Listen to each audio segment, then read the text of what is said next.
Hi there, and welcome to MajorWood Studios. Today, me and my inner geek are going to be reviewing the new Venom movie. Action!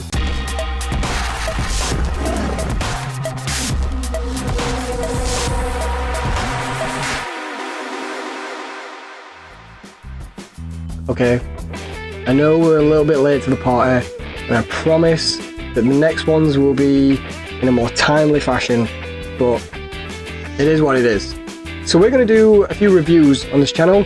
However, we're going to do reviews with a little bit of a tweak. Just a tiny twist. So I've got this magical potion, and I'm going to give you a review from a filmmaker's perspective, and then I'm going to drink this kind of Jekyll and Hyde and release my inner geek, and he's going to give you a more audience perspective on the films or whatever else it is that we're reviewing.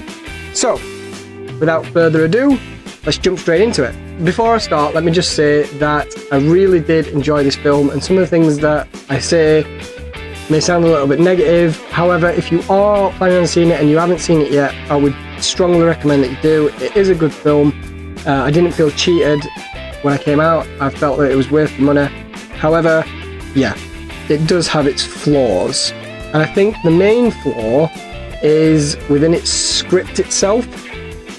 Let me just start by saying I think that the acting in it, all of the acting, was really well done, and I love Tom Hardy. High five to Tom Hardy. Hopefully Tom Hardy's somewhere high-fiving me. And just like he is it on the wind. Just air five. Anyway, I thought his performance was awesome in it, and I think that he gave Eddie Brock some real depth and believability to the fact that this guy is like, his personality is just splitting in two, and he's hearing voices in his head, and he's going a little bit crazy. I thought that everything he was doing was spot on, and I was really invested in that character. However, I do feel that the opposite side of that, the flip side of that, going on the flip side of that was with the Venom character. I didn't feel that Venom was as fleshed out and didn't have as much emotional depth. He was just there more of sort of like a comic character. Riz Ahmed, really liked Riz Ahmed. He's one of my favourite actors. There's a film called The Reluctant Fundamentalist. If you've never seen that film, I strongly recommend it. It's a very good film. However, back to Venom. I think he did really well as the bad guy, just a sound performer, and like I said before, I think that it's just the script really. I just feel that it was a little bit rushed. I'm struggling to sort of find a theme with the script. I just feel like it was, oh, let's make a Venom movie, yeah, that's cool. I didn't really see any sort of development of any of the characters. A lot of setup. It felt, to me, it felt like the first act of a film. I would have still liked the film to be well-rounded. So yeah, I think it could have done with like an extra half an hour or so. I think to really flesh out some characters and some dynamics, and to build an arc and pay it off a lot better. But anyway, the scores. So I would give this film 7 out of 10. Just put that there. But I wonder what my inner geek thinks. Ooh, here goes nothing.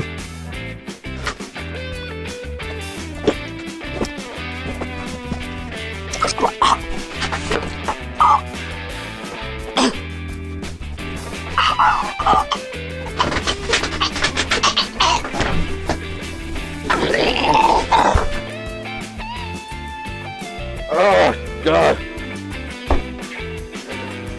Oh, God, it sucks being him. So negative. God, I convinced them to make this. Hi, and now you'll be getting a real review of the Venom movie. Not all of his, oh, it had problems, but an honest-to-God review from someone who actually, doesn't analyze the crap out of things. Someone who actually goes to a cinema to enjoy a movie. Me. I am the inner geek, and quite frankly, I would prefer to remain the outer geek. But no, this sometimes has a nasty habit of wearing off. But I digress. the Venom movie, to be honest, I think, contrary to what he says, I think it was great. I think the pacing, it fit with the fact that Eddie Brock is constantly on the verge of having a severe panic attack throughout the whole thing because of the fact that he now has to share his body with something that, quite frankly, would terrify any normal person. Which, obviously, it does. It terrifies Eddie. And, again, the fact that Tom Hardy is able to portray the fact that he is terrified of this thing but knows he has to get along with it is flawless. I will say that the douche was right about everything else. Like the acting, the cast, they were all awesome. But I just feel that he's totally wrong about the pacing. I think the pacing was fine. The pacing was good. It told the story. It didn't need to be any slower. But I don't think it needed to be anything else than what it is.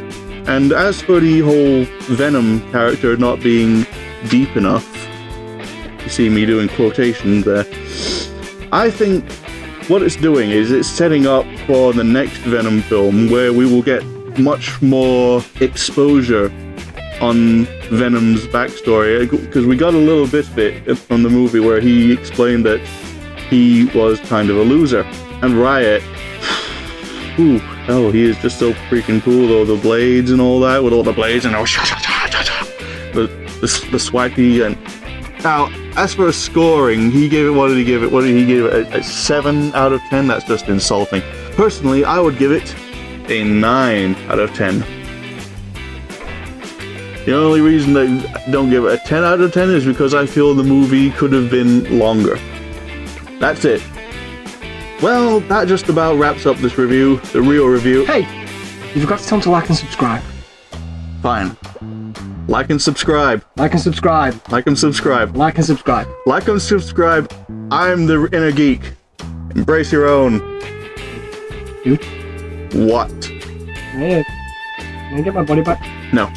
Ah! If you'd like to see more videos like this, click here. Or if you'd like to see other content that we create, click here. And please, if you haven't already, subscribe by clicking here. Thanks.